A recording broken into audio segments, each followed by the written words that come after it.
नमस्कार दोस्तों। आज मैं एक महत्वपूर्ण वीडियो आपके सामने लेकर के आए हैं और इसमें क्लास 10th के ज्योग्राफी सब्जेक्ट से 30 महत्वपूर्ण वीवीआई प्रश्नों को लेकर के आए हैं। ठीक है, और इसमें जो महत्वपूर्ण प्रश्न है उसी को हम सिलेक्ट किए हैं और आपको इसे अच्छे तरीके से देखना है और गौर से सुने। ठीक है, और बारी बारी से अंत तक देखेंगे और काफ़ी वीवीआई प्रश्न हैं जो 2022 की परीक्षा देने वाले हैं मैट्रिक के, है ना, खास करके उन लोगों के लिए। ठीक है, हम लोग शुरू करते हैं। पहला प्रश्न है कि कोयला किस प्रकार का संसाधन है। कोयला किस प्रकार का संसाधन है? तो देखिए दोस्तों, ये कोयला जो है खनिज के अंतर्गत आ जाएंगे। तो कोयला जो खनिज है, खनिज को आप एक बार प्रयोग करेंगे तो पुनः प्रयोग होने में मतलब पुनः जो आएगा ना वो उसके लिए करोड़ों वर्ष लग जाएंगे। तो उसे किसके अंतर्गत रखा गया है? तो अनवीकरणीय संसाधन है। तो कोयला किस प्रकार का संसाधन है? अनवीकरणीय, इसका राइट आंसर हो जाएगा। क्वेश्चन नंबर दो है कि तट रेखा से कितने किलोमीटर क्षेत्र सीमा अपवर्जक क्षेत्र कहलाता है। ठीक है, कितने किलोमीटर? तो इसका राइट आंसर होगा 200। देखिए, जैसे मान लेते हैं कि भारत है, तो जो भारत का जो तट रेखा है 2 है ना, तो इससे कितने किलोमीटर? तो 200 किलोमीटर तक का जो क्षेत्र होता है अपवर्जक आर्थिक क्षेत्र कहलाता है। क्वेश्चन नंबर 3 है कि प्रथम पृथ्वी सम्मेलन कब हुआ था। तो प्रथम पृथ्वी सम्मेलन कब हुआ था? तो देखिए 3 पृथ्वी सम्मेलन हुए थे। किस लिए? तो प्राकृतिक संसाधन जो है, जो पर्यावरण को सुरक्षित बनाने में अहम रोल निभाता है ना, उससे संबंधित, ठीक है ना, 3 महत्वपूर्ण सम्मेलन हुए थे। एक हुआ था 1992 में। ठीक है, तो प्रथम ही पूछ रहा था, इसका राइट आंसर होगा 1992। जो कहाँ हुआ था? तो ये हुआ था न्यूयॉर्क में। कहाँ हुआ था? न्यूयॉर्क में ना। चलिए, तो प्रथम पृथ्वी सम्मेलन हुआ था न्यूयॉर्क। ठीक है, चलिए आगे है। सॉरी, न्यूयॉर्क नहीं हुआ था, रियो डी जेनेरो में हुआ था। रियो डी जेनेरो में ब्राजील में, दूसरा न्यूयॉर्क में हुआ और तीसरा जोहान्सबर्ग में हुआ था। क्वेश्चन नंबर 4 है कि मरुस्थलीय मृदा का विस्तार निम्न में से कहाँ होता है। तो मरुस्थलीय मृदा का विस्तार निम्न में से कहाँ है? तो इसका राइट आंसर होगा राजस्थान। ठीक है, चलिए क्वेश्चन नंबर 5 है कि रेगुर किस मृदा का दूसरा नाम है। रेगुर किस मृदा का दूसरा नाम है? तो इसका राइट आंसर होगा काली मृदा, है ना, काली मृदा, है ना। इस एरिया में काली मृदा का विस्तार सर्वाधिक है, इस एरिया में। ठीक है ना, ये जो महाराष्ट्र गुजरात हो गए, इस एरिया में काली मृदा सर्वाधिक है। क्वेश्चन नंबर 6 है कि मृदा के कितने स्तर होते हैं। इसका जो लेयर होता है मृदा के, है ना, कितने होते हैं? तो मृदा के मुख्य रूप से 4 लेयर होते हैं, आप इसको याद रखेंगे। ठीक है, पहले तो ये मौलिक चट्टान रूप में टूटते हैं। ठीक है ना, चलिए, तो इसका राइट आंसर होगा 4। क्वेश्चन नंबर दमदार प्रश्न है, इसे आप अंत तक जरूर देखेंगे। क्वेश्चन नंबर 4 है कि भारत में कुल भौगोलिक क्षेत्रफल का कितना परसेंट मैदानी है, कितना परसेंट मैदानी इलाका है? तो इसका राइट आंसर होगा 43%। इसका राइट आंसर होगा 43%।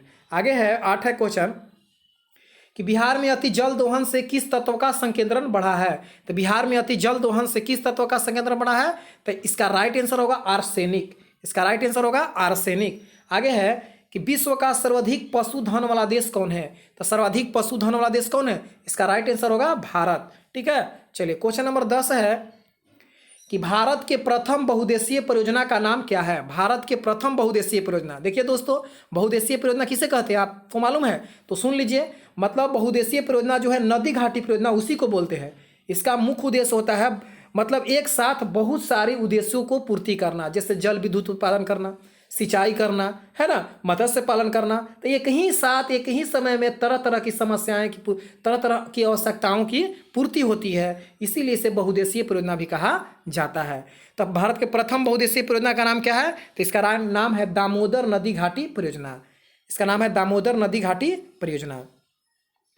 क्वेश्चन नंबर 11 है कि नर्मदा बचाओ अभियान के नेता कौन थे। तो नर्मदा बचाओ अभियान के नेता कौन थे? मेधा पाटेकर। ठीक है, मेधा पाटेकर, है ना। और आपको जो संदीप पांडे थे, ये जो वर्षा जल है उसे संग्रहित करने के लिए ये पुष्टि किए थे संदीप पांडे। ठीक है ना। और महात्मा गांधी जी कहे थे कि हमारे यहाँ बहुत चीज़ है, लेकिन आजकल के लोग इसे अत्यधिक दोहन कर रहे हैं ना। हमारे पास पेट भरने के लिए बहुत कुछ है, लेकिन पेटी भरने के लिए नहीं, ये गांधी जी कहे थे।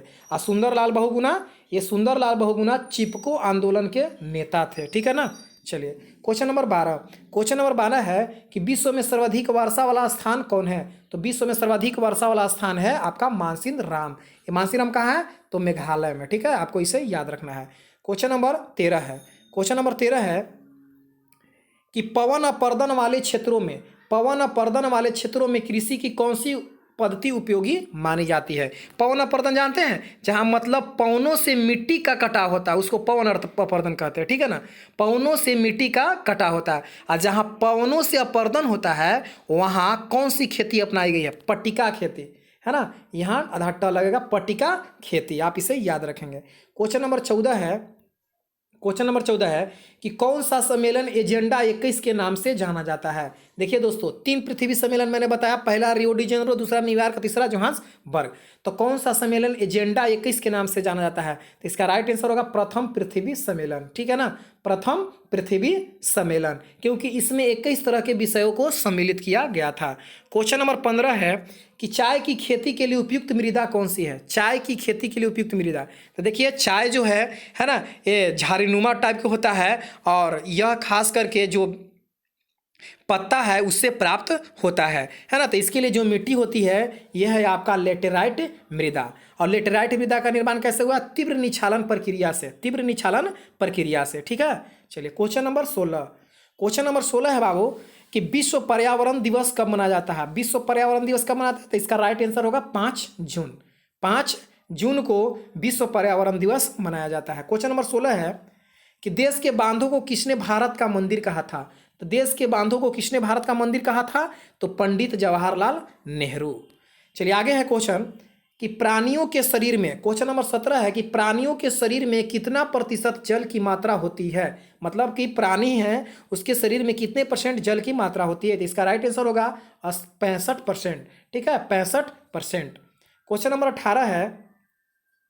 क्वेश्चन नंबर 18 है कि भारत का सबसे लंबा बहुउद्देशीय परियोजना कौन है। लंबा बहुउद्देशीय परियोजना, ठीक है ना, तो सबसे लंबा है आपका हीराकुंड बांध, है ना, जो महानदी पर स्थित है। और सबसे ऊंचा हो गया आपका, है ना, यानी कि सबसे ऊंचा ऐसे भाखड़ा नांगल बांध होता है, ठीक है। चलिए क्वेश्चन नंबर 19 क्वेश्चन है कि किस राज्य में वन का सबसे अधिक विस्तार है। तो किस राज्य में सबसे वन का विस्तार है, तो आपका आंसर हो जाएगा मध्य प्रदेश। आपको इसे याद रखना है, ठीक है। इसका नन ऑफ दीज आंसर होगा मध्य प्रदेश। अगर प्रतिशत के मामले में कह दे बाबू तो इसका राइट आंसर होगा मिजोरम में, ठीक है ना।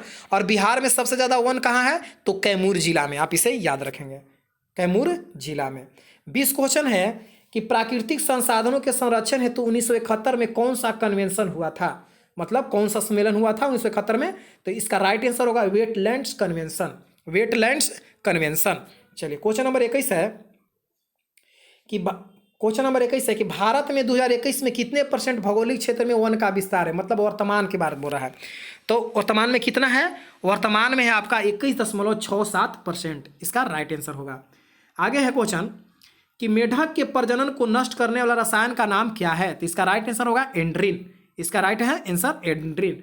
क्वेश्चन नंबर 23 है कि टैक्सोल का उपयोग किसमें होता है। तो टैक्सोल जो है ना, ये आपका हिमालय यौ नामक वृक्ष से प्राप्त होता है, हिमालय यौ नामक वृक्ष से, ठीक है ना। और यह कैंसर के लिए उपयोगी है। 24 है निम्नलिखित में कौन प्राकृतिक संसाधन नहीं है। प्राकृतिक संसाधन, जो प्राकृतिक समझ रहे हैं, जो प्राकृतिक रूप में मिले हैं, ठीक है। तो जंगल तो है, नदियां भी है, और क्या है, नगर प्राकृतिक संसाधन नहीं है, तो इसका राइट आंसर होगा नगर। चलिए अब हम लोग महत्वपूर्ण प्रश्न देखेंगे जो आप परिभाषित करके दे सकते हैं। पहला है संसाधन किसे कहते हैं। पहला प्रश्न है कि संसाधन किसे कहते हैं। तो देखिए पहला प्रश्न है कि संसाधन किसे कहते हैं। तो संसाधन किसे कहते हैं, मतलब मानवीय जीवन में जो भी वस्तुएं आप उपयोग में करते हैं वही संसाधन है, ठीक है। आप जो उपयोग में लाते हैं उसे संसाधन कहेंगे, है ना। ये संसाधन जैविक भी हो सकते हैं, अजैविक भी हो सकते हैं, ठीक है ना। जो आपने जीवन में उपयोग में कर रहे हैं वह संसाधन है, ठीक है। चलिए अगला है बहुउद्देशीय अनवीकरणीय संसाधन के 3 प्रमुख उदाहरण। अनवीकरणीय संसाधन कर रहा है, अनवीकरणीय, ठीक है। तो अनवीकरणीय मैंने पहला प्रश्न में बताया, है ना, मतलब जो बार बार प्रयोग में नहीं आता है। ठीक है, तो इसको हम क्या लिख सकते हैं अनवीकरणीय में? खनिज बोल सकते हैं ना, खनिज कह सकते हैं। तो खनिज में आप लोहा, कोबाल्ट, निकेल जो भी है, कोयला, पेट्रोलियम, प्राकृतिक गैस, ये सब क्या है आपका अनवीकरणीय संसाधन है। ठीक है ना। चलिए आगे 27 क्वेश्चन है। क्वेश्चन नंबर 27 है कि समोच्च कृषि से आप क्या समझते हैं? समोच्च कृषि से, तो समोच्च कृषि किसे बोलते हैं? देखिए पहाड़ी क्षेत्र है ना, पहाड़ी क्षेत्र में सीढ़ीनुमा ढाल बना करके जो खेती होती है उसको समोच्च कृषि कहते हैं। यह मृदा अपरदन को रोकने में सहायक होता है। चलिए क्वेश्चन नंबर 28 है। क्वेश्चन नंबर 28 है कि जल संकट क्या है? तो देखिए जल संकट क्या है, तो जल संकट क्या है, तो जल संकट देखिए जल का अभाव हो गया। जल संकट मतलब उपयोग जनित जल की अनुपलब्धता को जल संकट कहते हैं। ठीक है ना। चलिए 29 प्रश्न है कि बहुउद्देशीय परियोजना किसे कहते हैं? देखिए मैंने पहले बताया बहुउद्देशीय परियोजना है ना, वैसी नदी घाटी परियोजना जिसके द्वारा कई उद्देश्यों की पूर्ति एक साथ की जाती है उसे बहुउद्देशीय परियोजना कहा जाता है। आज का लास्ट क्वेश्चन है, तीसरा है जल संकट के 3 प्रमुख कारण। तो जल संकट के 3 प्रमुख कारण आपको तो पता ही होगा, जल संकट के 3 प्रमुख कारण। ठीक है, आप इसे लिख करके कमेंट बॉक्स में जरूर जवाब दें। देखिए दोस्तों अभी तक 1 तक जो वीडियो देखे उनके लिए धन्यवाद, है ना, उन्हें धन्यवाद देता हूं। और ऐसा वीडियो आपको समय समय पर मिलते रहेगा, इसे जल्द ज़्यादा से ज़्यादा शेयर करें। ठीक है, धन्यवाद।